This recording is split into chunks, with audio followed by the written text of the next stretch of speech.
Southern governors have banned open grazing in the region, urging President Muhammadu Buhari to urgently convoke a national dialogue. Our Rice correspondent Jemima Boloko reports. The rising insecurity across Nigeria and calls by groups, especially in the south, for a division of the country has got the 17 southern governors meeting in Asaba, the Delta State capital. The governors, after deliberating on topical issues facing the country, resolved that Nigeria remains indivisible while restating their ban on open grazing by herdsmen to reduce insecurity. Consequently, the meeting resolved that open grazing of cattle be banned across southern Nigeria. 3. The meeting noted that development and population growth has put pressure on available land and increased the prospect of conflict between migrant herders and local population in the south. Given this scenario, it becomes imperative to enforce the ban on open grazing in the south, including cattle movement to south by foot. The meeting recommended that the federal government should support willing states to develop alternative and modern livestock management system. The Southwest, the South-South and the Southeast governors also resolved that the country's progress requires that urgent and bold steps be taken to immediately restructure the Nigerian Federation to allow for the state police and a review of the revenue allocation formula in favor of states among devolution of other powers. That the progress of the nation requires that urgent and bold steps be taken to restructure the Nigerian Federation, leading to the evolution of state police, review of revenue formula in favor of subnationals, and creation of other institutions which legitimately advance our commitment to and practice of true federalism. The meeting recommended that in view of the widespread agitation among our various peoples for greater inclusiveness in existing governance arrangement, the federal government should convoke a national dialogue as a matter of urgency. The Southern Governors meeting also expressed concern over the economic implication of another COVID-19 lockdown on the country, while suggesting greater coordination and cooperation between states and the federal government to deal with the pandemic. Jemima Boloko, Arise News, Delta. Joining us now to discuss these and other issues is a human rights advocate and senior advocate of Nigeria, Mike Ozekohome, SAN. Good to have you on the show, Dr. Ozekohome, the Akpakpa Vigi of Edo State. Thank you for joining us.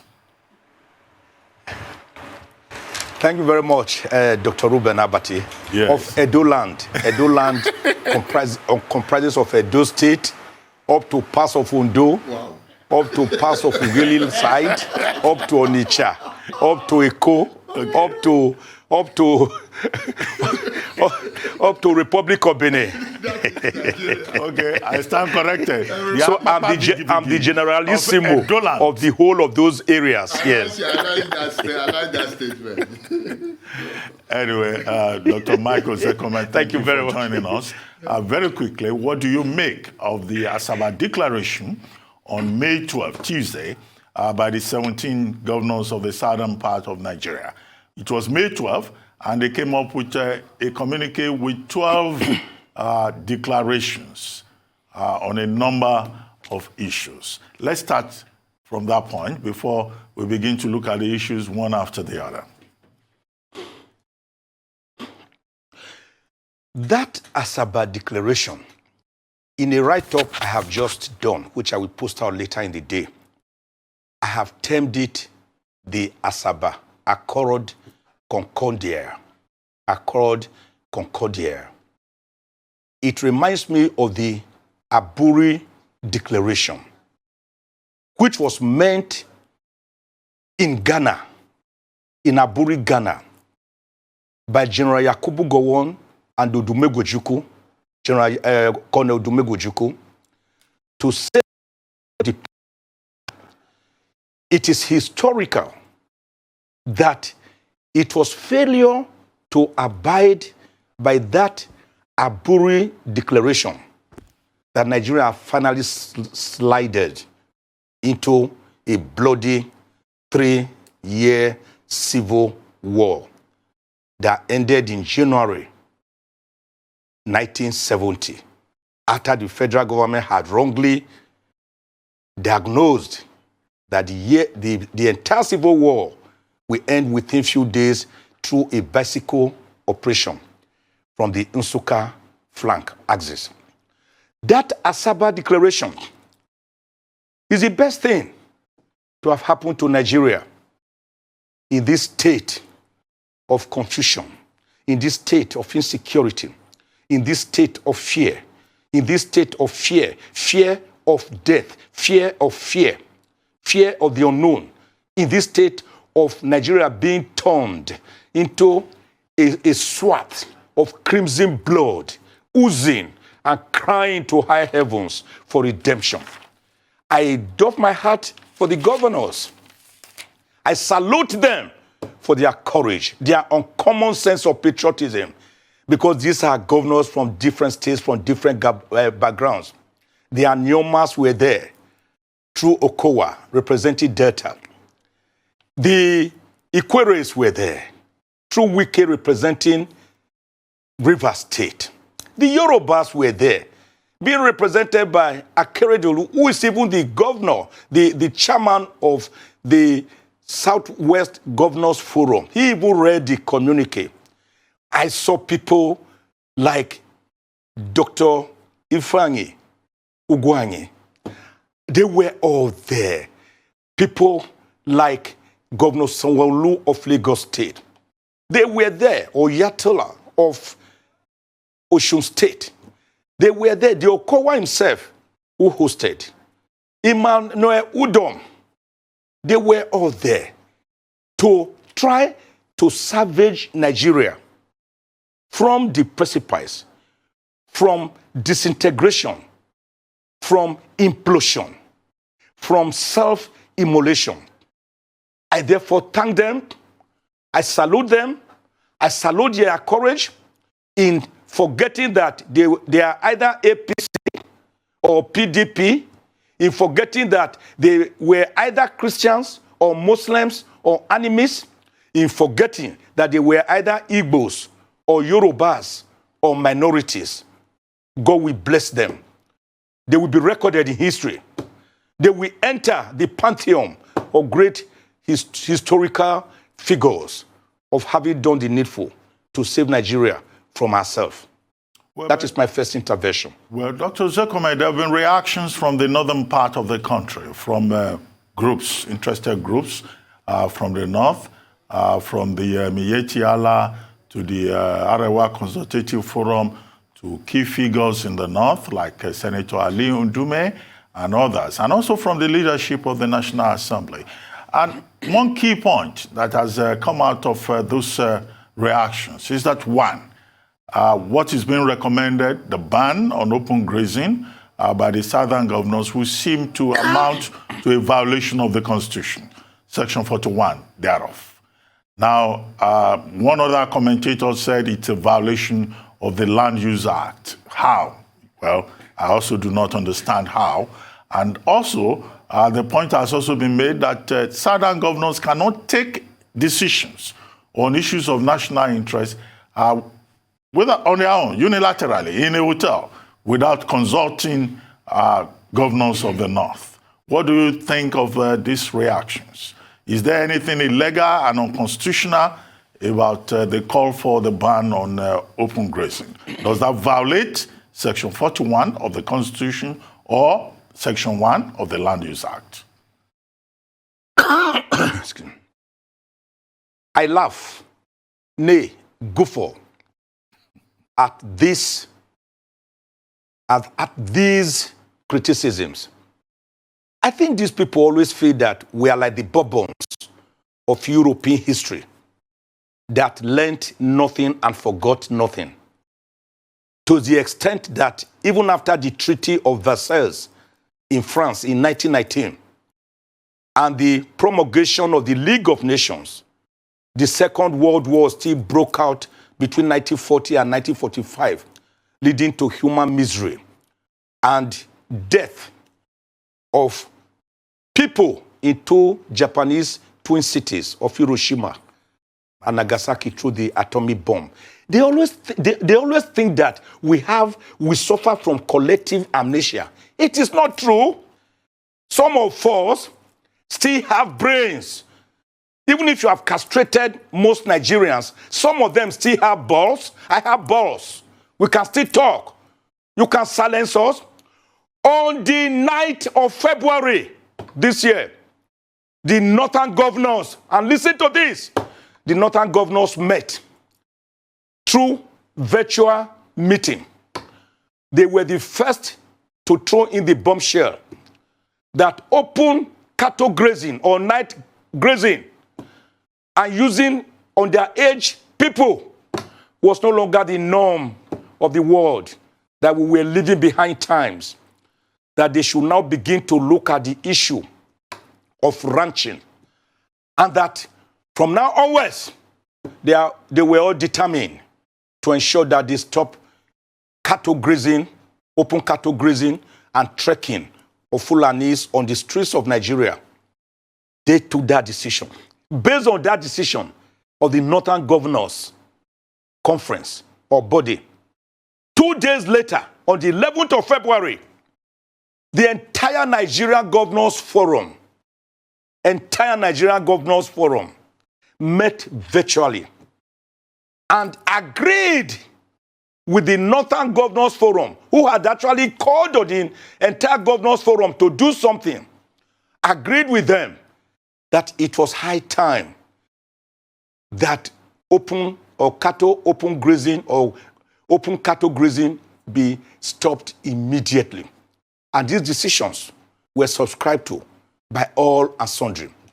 Senator Bala Mohammed, the cerebral governor of Bauchi State, has since come out openly to say it was now antiquated and primordial, the activity of cattle grazing along streets, along farms.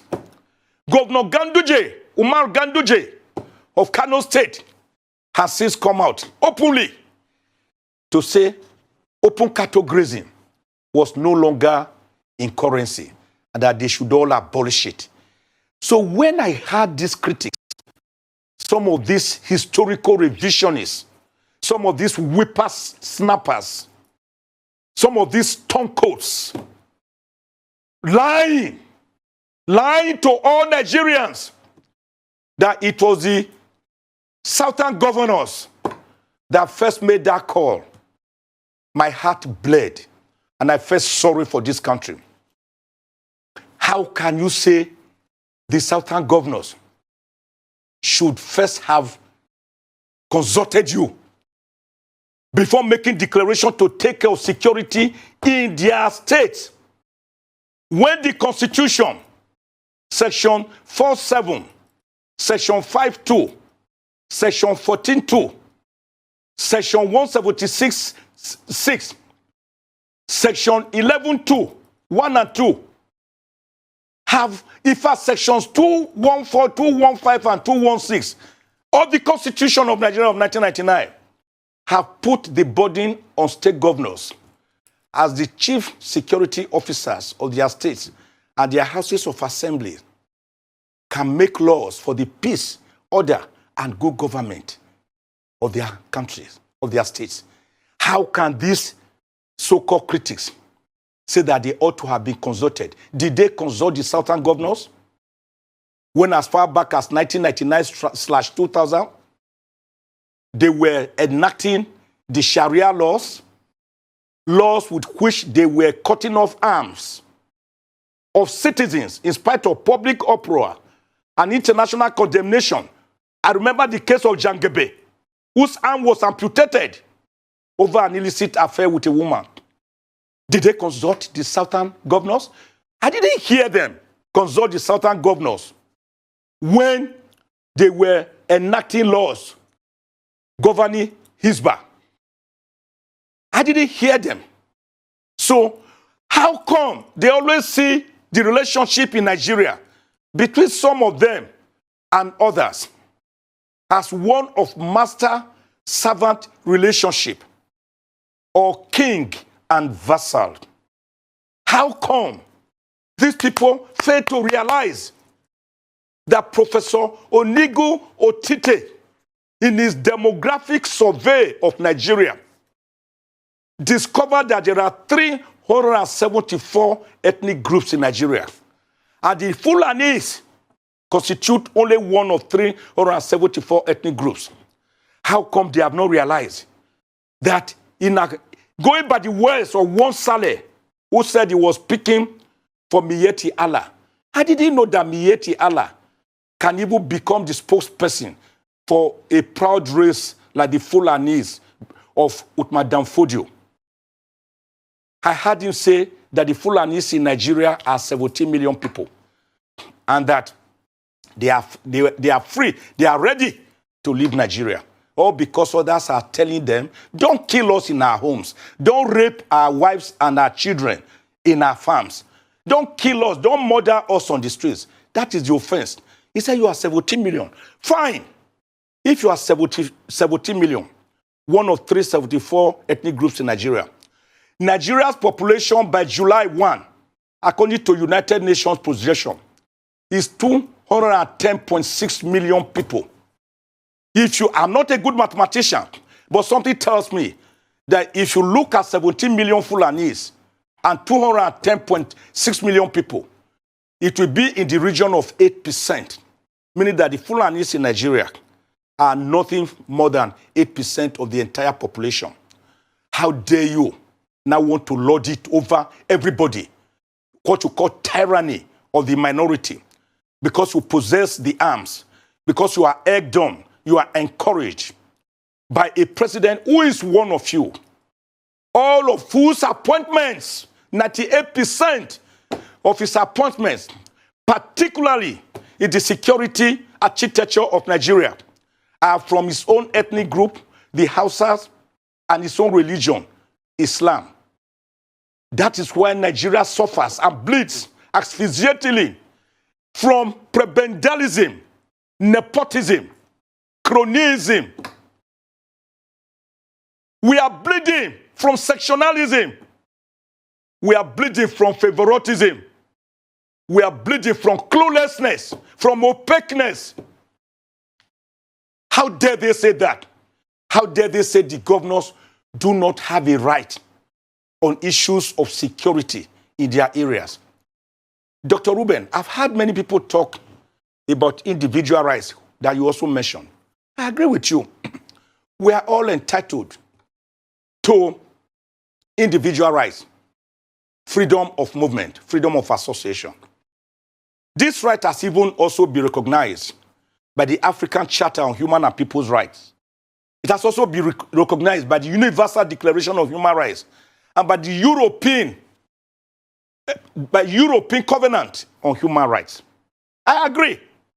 You can move about freely. But the authorities, the Supreme Court authorities, Court of Appeal authorities and Supreme Court authorities, is yes, you are free to assemble and move about freely. But this right is derogable under Section 44 of the Constitution. You can derogate from this right in the interest of public order, public security, public peace, and public morality. So that individual rights, therefore, should be subsumed within the larger rights of other Nigerians and other stakeholders, and in deference to the security of that state. So that argument, therefore, is of no moment It cannot fly. These are people who do not even bother to do rigorous reasoning and interrogate issues logically and intellectually. So when I hear them mount some of these inanities, my heart bleeds. And I say, Nigeria, where art thou? Nigeria, we hate thee. Indeed, God has been a Nigerian. If not, by now, Nigeria would not have been here, going by the action of these historical revisionists, the action of these expansionists, these people who want to draw everybody under them imperiously, imperially. These people want to play the Adolf Hitler of Nigeria. Well, let me tell you, it is too late in the day. Nigerians will not agree.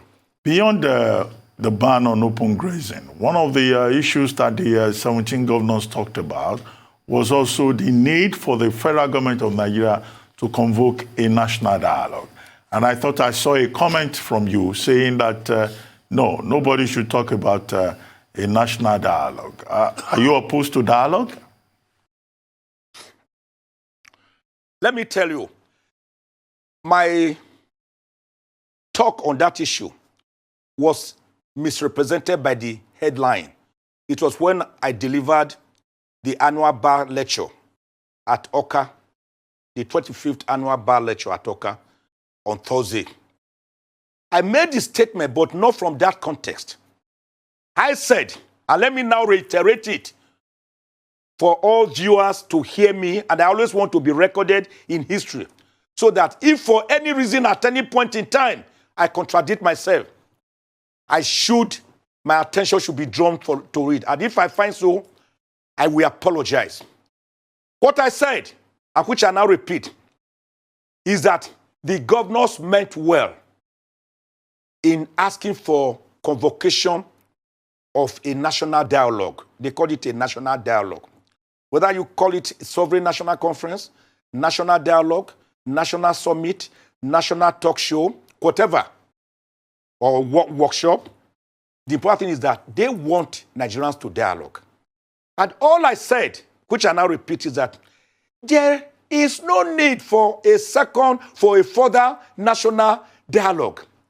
Because all the recommendations of the national dialogues that have taken place in this country have never been implemented. That all you needed to do is to go back to them and take out those things you want, because all these issues we are talking about today are already embedded there. Dr. Ruben Abati, I was at the 2005 National Political Conference, convoked by Chief Olusegun Obasanjo. I headed the subgroup of the civil society.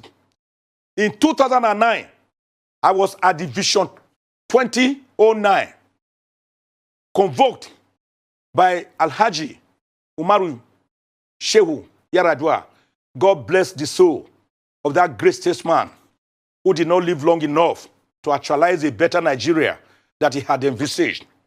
I was present as a federal government delegate at the 2014 National Conference, headed by the late Justice Idris Legbo Kutugi, with his deputy being Professor Bolaji Akiyemi, that intellectual prodigy, that iconic Nigerian.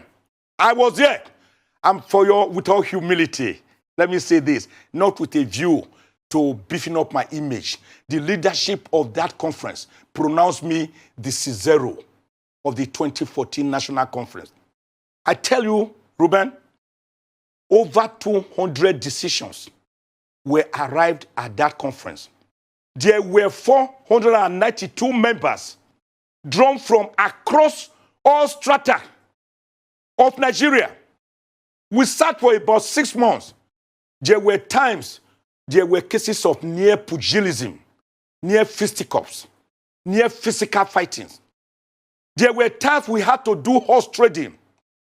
The members were drawn from the civil society, elder statesmen and elder stateswomen, market men, market women, the youth, the students, the physically challenged, professional groups, lawyers, medical association, the private sector, government sector, diplomatic corps, the police, the military, traditional rulers, even the hoi poly, the common man and woman, the transference wretched of the earth, were given a slot. It was convoked by Dr. Goodluck Ebele Jonathan. And I remember we were sworn in on the 12th of March, 2014.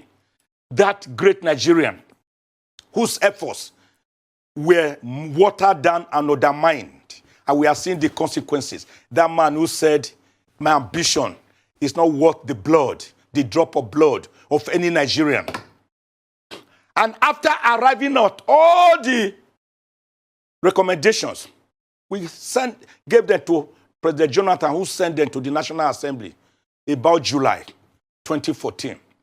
Of course, you all know that shortly after that, electioneering started until 2015 February when elections were held. This government of APC, during their campaigns, made it clear that they will do devolution of powers. They will restructure the country. 2 years ago, they also set up a committee headed by Governor El-Rufai of Kaduna State, which also recommended restructuring, urgent need for restructuring. But this government has nicodemously, very disingenuously, refused to touch these recommendations with a 10-foot pole. That was why I said, you don't need another national conference with lack of time. It will lead to dissipation of energy, of resources, of time, of unnecessary acrimony will be generated. The device of religion, of linguistics, of ethnic groupings. Everybody will be saying, why this, why that? I say, you only need to go into that conference report, and you will see that all the challenges we are facing today, all recommendations are already embedded there. The only thing, Dr. Abati, that you may say in that conference is no longer necessary. By the way, let me tell you that that conference recommended state police, community policing. National Assembly should either be unicameral, not bicameral, or in fact, they should sit on part-time basis. They recommended a hybrid of presidentialism and West ministerial system of government so that some of the ministers, including the vice president, should come from parliament, from the legislature. They recommended independent candidature. They touched the issue of revenue allocation, resource control. We did everything after 6 months of talk show. So I didn't therefore see the need, even though the governors meant well, for another dialogue.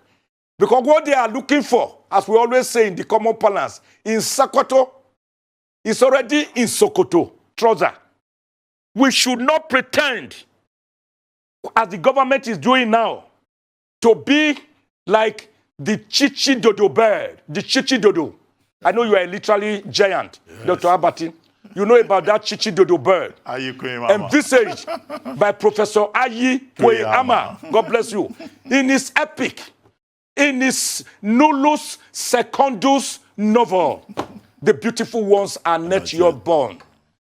The Chichi Dodo bird hates human excrement with all his soul and heart. But do you know what?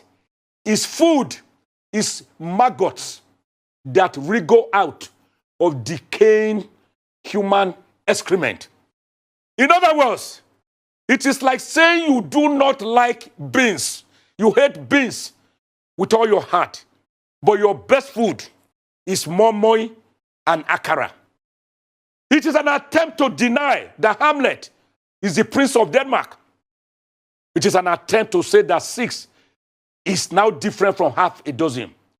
If this government is really serious about Nigeria being together, instead of being a piece of geographical expression, as Obafemi Awolowo once put it in his book, and as being a piece of historical accident, as Amadu Bello, the Sadana of Sokoto, once put it, they should go back to that 2014 National Conference, and they will see that we don't need to look too far to put our act together. Otherwise, let me warn, let nobody deceive himself. Break up may not necessarily be immediate. It could be instrumental. Where is, Ruben, where is Pakistan, India, and Bangladesh? Don't you know they were once together? Court of Eritrea and Ethiopia. Court of Sudan and Southern Sudan. Court of the former USSR, the Union of Soviet Socialist Republic. Do you know how many countries, independent countries, they broke into? Go to small Rwanda here. I was there about two weeks ago. Come and see what Paul Kagame is doing with the country. Today, there are no longer any Hutus or Tutsis in Rwanda. They are all Rwandans. After a 3 months bloody, fratricidal, genocidal war in 1994, go and look at the streets of Rwanda, of Kigali. A friend of mine here boasted when I was going. He said, Chief Mike, if you go to Kigali and you see a piece of paper on the streets or any dirt, I'm owing you 1 million naira. Oh, I thought I had won a jackpot. I told my wife, for the 2 weeks we were there, I said, be looking at the streets. I want to win 1 million naira. Dr. Abati, I did not earn 1,000. Because for the 2 weeks we were there, morning, afternoon, night, when we went out, we never saw a single piece of paper on the road. Well, I'm even told that the president causes the trees lining the streets to be washed once in a month. You will not see police on the streets. You will not see soldiers on the streets. The place is so peaceful. Well, not as peaceful. Not peaceful in the sense of a graveyard, of a cemetery, as Abiola will put it, but true peace imbued with social justice, egalitarianism, equity, and good neighborliness. Well, Chief Ozekohome, one concern that has been expressed is that the cooperation of the federal government, and particularly of President Buhari, that the governors of the southern states are asking for, that they may not get it. And the chairman of the Southern Governors Forum, the governor of Ondo State, Akeredolu, then responded. He said, well, when they get to that bridge, they will cross it. Well, how are they going to cross that bridge if they want to ban open grazing? With what? They do not control the police. They do not control the security agencies. Even if the Constitution says that these governors are chief security officers of their states. We have had some of the governors saying where they will enact the law. Well, some of those laws have been there. Section 20 of the Forestry Act of Ondo State forbids open grazing. But have they been able to enforce it? Oyo State government, Ebonyi State, they've all banned open grazing, but that has not put an end to it. So isn't there a problem in this regard? Because obviously, this has been interpreted, particularly within the APC, as an attack on the Buhari government. And the APC governors from the South who attended that meeting on May 12 have also been accused of rebellion and anti-party conduct. What do you think? I'm not surprised, Dr. Ruben. I'm not surprised at the reaction. Were you really expecting that President Buhari would do anything about it? If you expect that, then I should also expect that I'm no longer an Wepawano person from Ivukwe, near Akinebodo in Esako East local government area. It will mean that I will suddenly believe that I'm an Igbo man, or Yoruba man, or Hausa or Fulani. So if you expect Buhari to do something, he will not. There is no person so difficult to wake up as someone who is pretending to be asleep. But you see, when you allow maggots-infested pieces of firewood to be brought into the house, you should not complain when you see lizards coming in colonies. The governors, it is true, do have their own powers. I'm aware of the provisions of Section 214, 215, 216 of the Constitution, which institutionalized a behemoth police force at the central level That is why we have been calling for a decentralized police. And it is because of this that states have gone back inward to begin to make their own community neighborhood policy, like Amotekun, like the Eastern Security Network. Like Ebubeagu. That is why states have gone back.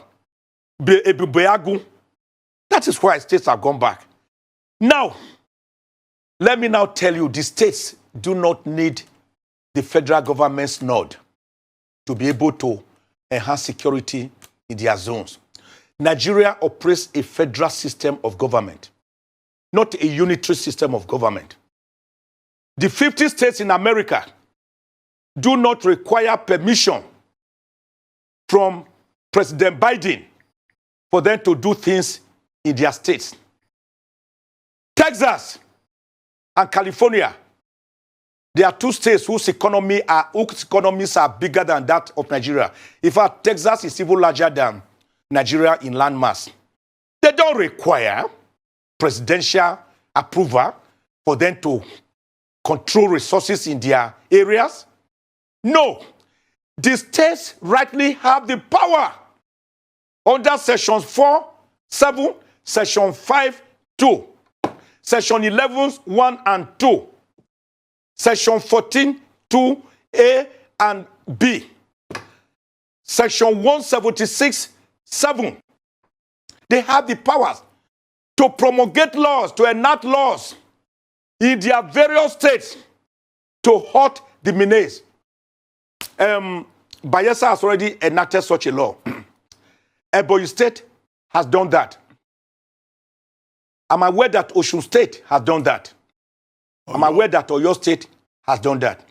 Indeed, not only did Benue do that, Benue even tested the legality and constitutionality of the law before the Federal High Court in Makurdi, where the judge, a Yoruba woman at that, held in the case of Attorney General of Benue State versus Attorney General of the Federation that the anti-Ruga settlement law, the anti-open grazing law, the street grazing laws passed by the Benue State government was legal, was legitimate, was constitutional, and I dare say even moral.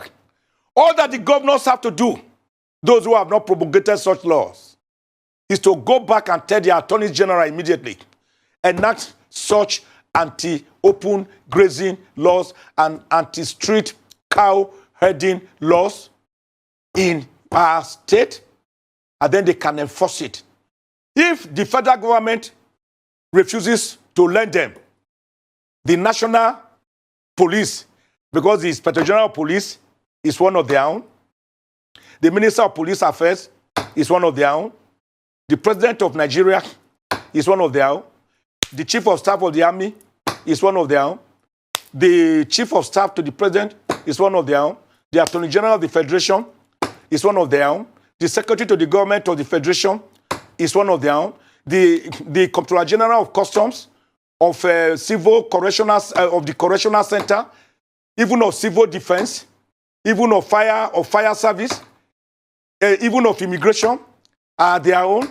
So I will not expect them that people who control 8% of the entire security apparatchik and architecture of Nigeria will lend their weight to governors to enforce this law. What do they do? Those who have not yet promulgated their type of Amotekun and what do you call your Ebubeagu laws should immediately promulgate such laws to defend their territories. Hello? We are in a federal system. We are operating not a unitary system. The federal system of government envisages that the federated units, whether states or regions or subnational groups, should be able to operate within their realm without undue interference from a powerful, overwhelming, behemoth government at the center. Do you know, Ruben, why we are suffering from what we are suffering from? I always like things in their historical context. Just give me 2 minutes for this.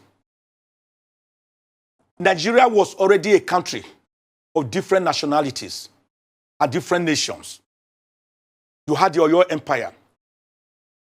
You had the Kane Bonu Empire. You had the Hausa city-states. You had the Igbo city-states. Didn't you hear of Nana, King Nana of Ichekiri?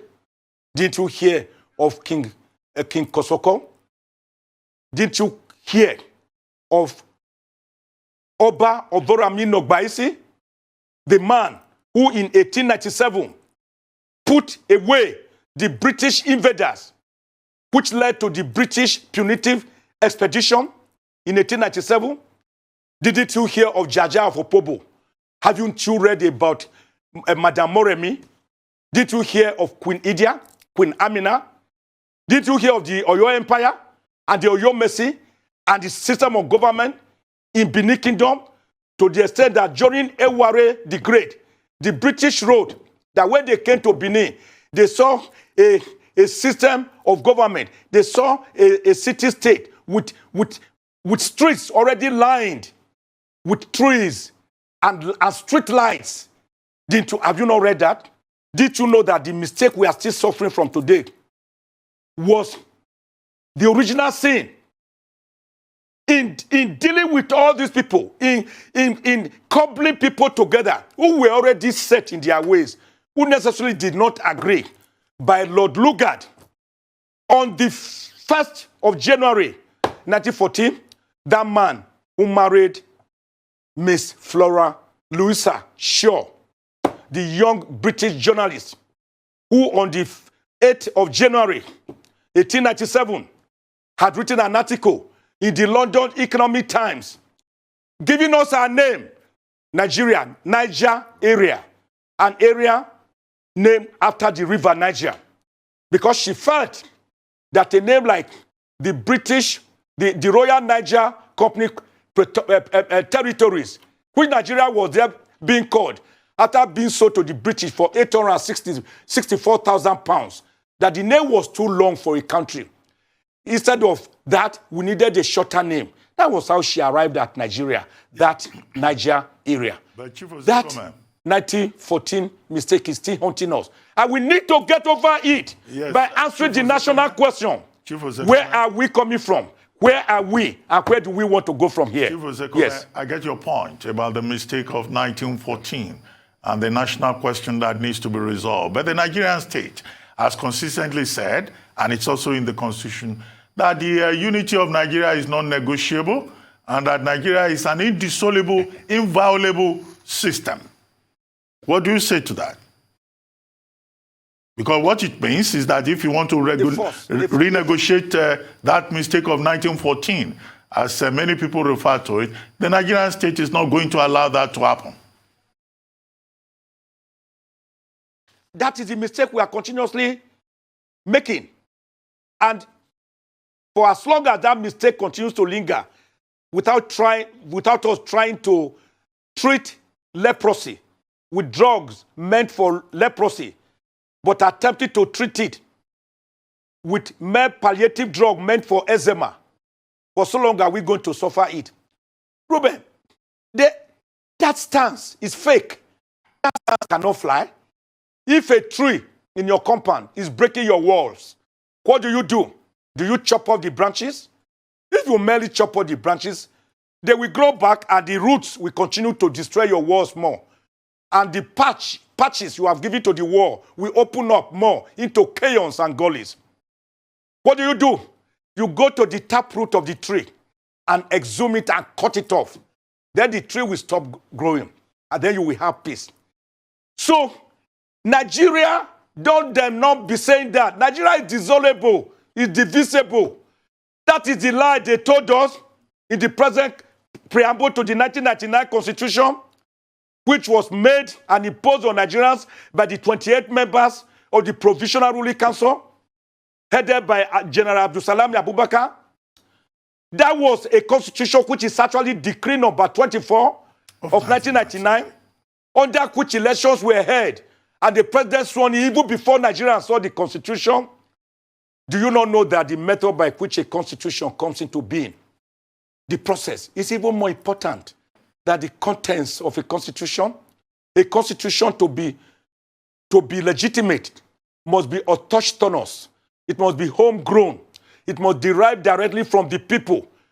It must come from the assent of the people. It must be indigenous. Once you do not do that, then it is a fake constitution, and their pronouncement is based on that preamble.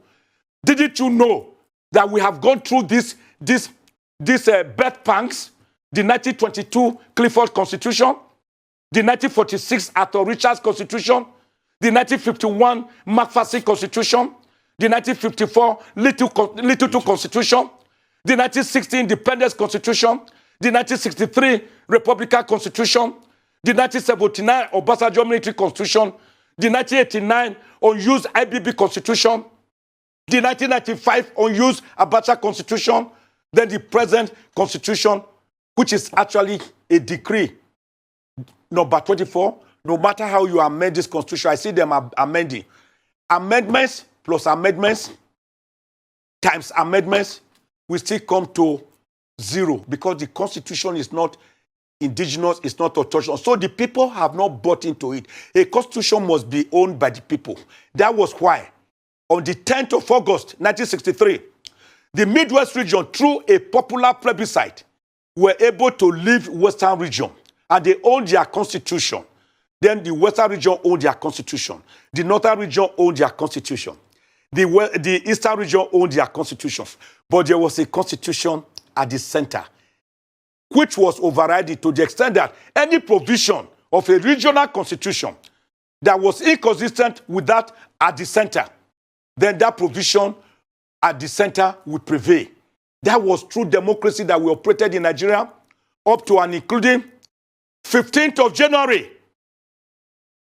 1966, when Major Kaduna Nzogu Chukwuma Ademolegu and Ifajuna and others played out the first military purge before the counter coup of July 7, 1966, that brought about 32-year-old bachelor called Yakubu Gowon to be the president or the head of state of Nigeria.